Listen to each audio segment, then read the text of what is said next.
जब अमीर पाकिस्तानी डॉगी की मालकिन इंडिया के दुबले पतले डॉगी को देखती है तो जोर जोर से हंसने लगती है। यह देखकर इंडियन डॉगी की मालकिन को बहुत शर्म आती है और वह गुस्से में अपने घर की ओर दौड़ती है। फिर वह अपने डॉगी को प्रोटीन शेक पिलाती है और खूब सारे अंडे खिलाती है।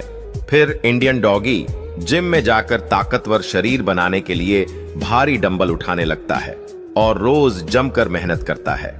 कुछ ही दिनों में वह बहुत ही तगड़ा डॉगी बन जाता है और फिर वह पाकिस्तानी डॉगी को रेस के मुकाबले के लिए चुनौती देता है।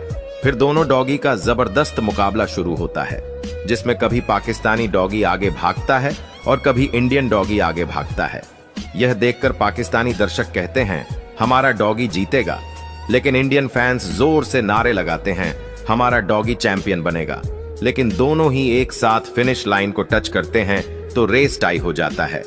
अब इसका फैसला वोटिंग से होगा। पाकिस्तान